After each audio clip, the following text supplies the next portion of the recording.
And the rough early lead is taken by Fantastic G. Straight Pat moving up on the inside. It is now Straight Pat in the lead.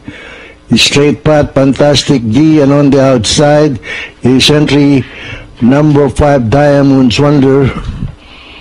And at the mid-back stretch, it is still Straight Pat in the lead, followed by Fantastic G, Diamond's Wonder running in third, and Victory Choice, Windy Star on the outside, and entry number 4, Green Light. And rounding the fat turn, it is still Straight Pat in the lead. Straight Pat and moving up on the outside, Fantastic G, and closing in third is Diamond's Wonder. And at the last bend for home, the lead is taken over now by Fantastic G. In the lead is Fantastic G, followed by Diamond's Wonder on the outside, Straight Pat. And moving up on the inside, Victory Choice. On the farther outside is Green Light.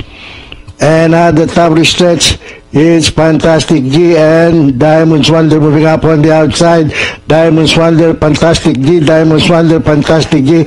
On the farther outside is Victory Choice. And in the payoff line is Diamond's Wonder by the race Green Light. Finally at the payoff line, it's a close finish between Green Light. Okay, close for first.